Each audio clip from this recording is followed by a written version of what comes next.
Hello, collective soul. Let me tap into your energy now. Let's see. This is your current situation. Para kung hindi, makamove on tayo agad. Huwag natin ipilit kasi syempre minsan nakaka-triggered siya. Okay? Okay, collective, may tao na nakapokus sa'yo ng bonggang-bongga. Okay? Maaring may sinesearch ka din sa online nga lang hindi mo makita. You might be in reconciliation relationship at parang hindi na magwo-work yun. So, final na yun. Yung current mo. Tapos, ang nakikita ko rito, magkakaroon ka ng agreement or settlement sa other person, hindi sa taong hihiwalayan mo ngayon, no? So, yep. Tingnan naman natin, sino tong person na to na nakapokus sa'yo. Doon ako na-intrigue. Bakit ba? Hindi tinanong na bakit nakikiras nga. Tingnan natin.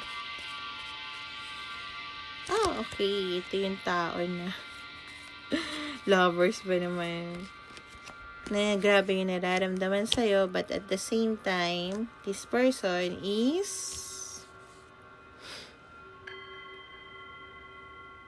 hindi ka pinili nito. Okay? Or hindi mo siya pinili. So, nagkaroon ng restricted. But this person, or kung sino man sa inyo ang may cross-watcher tayo dito, no? Kung sino man sa inyo masculine, young masculine, or childish masculine energy, despite of their gender, this person is willing to sweep your feet away, okay? Tawagan ka, or tawagan mo siya kung sino nga sa inyo, magbigay ng good news, kung ikaw or siya, okay? Kung sino yung masculine, young masculine energy sa inyo, okay? Despite of their gender, we're talking about energy.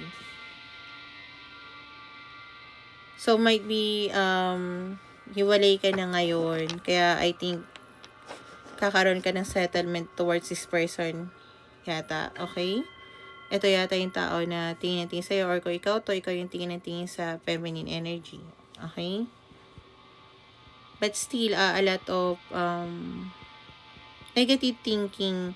Kasi hindi kayo nag-uusap pa. A lot of stress. Pero I think pag nag-usap na kayo, tingnan natin. Pag nag-usap sila, anong maaaring mangyari? Para dangerous. Please give me cards. Okay, this only 10 minutes. Okay. Kung mag-uusap kayo, magkakaroon ng justice. Yeah, okay. Kung ano man yung nangyari sa inyo.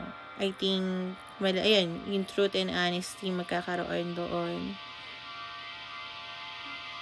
I think magkakaroon ng liwanag. Yun yung narinig ko na naman yung ang lahat ng di mapaliwanag, liliwanag.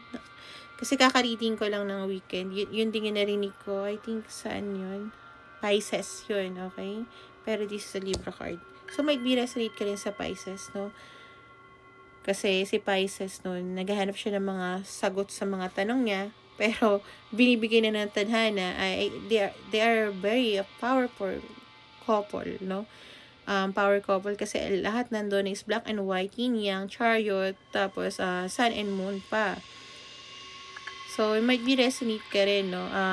So, kung ano man yung setbacks na nangyari before, pag once na nag-usap kayo, malalaman nyo yun, mga bagay-bagay na, mga tanong sa mga sagot sa mga tanong nyo, yung mga bagay na nagpapaklaud ng mind nyo, yung dahilan kung bakit feeling nyo, akala nyo, wala nang patutunguhan yung relasyon na to, or hindi nyo alam kung bakit. Kasi nga, I think, kahiwalay lang kung sino man sa inyo, kung bakit nangyari yon. Kasi, supposed to be pala, dapat, matagal na kayong nakamove forward.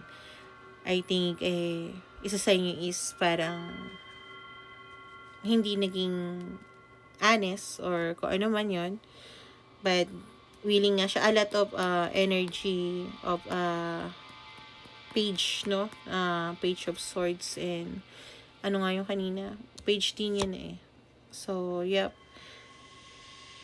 So, I'm very young and masculine young, Chinese or young na energy. Kahit ano pa yung gender niya is yung willing i-move forward to.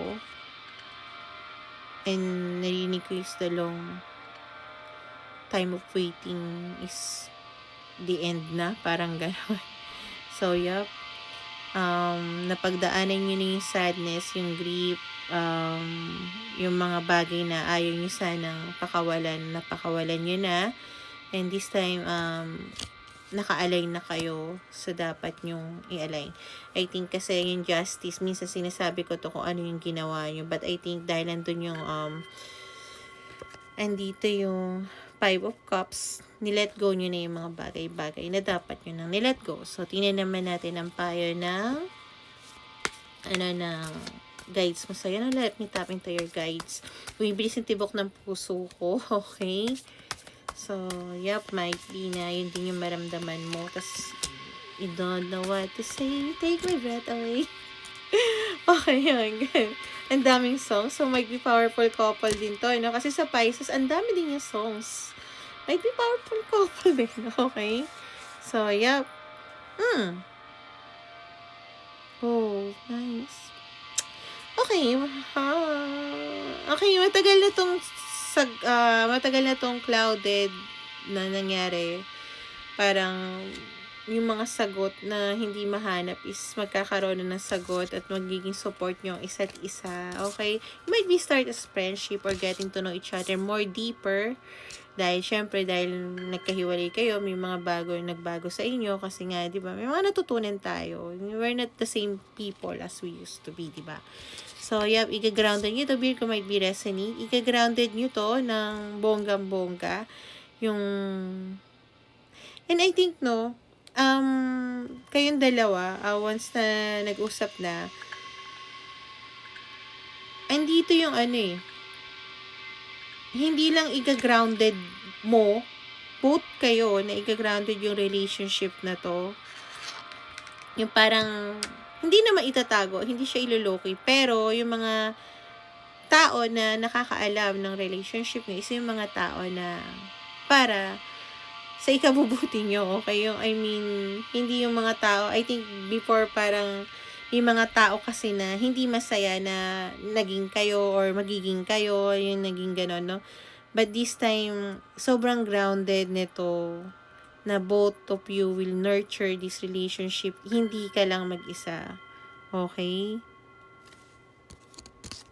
Although, usually pag nakikita ko to, mag-isa siyang nag-nurture, but I don't think na yun ang nararamdaman ko. Lalo na kung nandito ang support at friendship, Gemini. So, yeah, mirror soul mo din to. Maring mirror soul mo rin siya.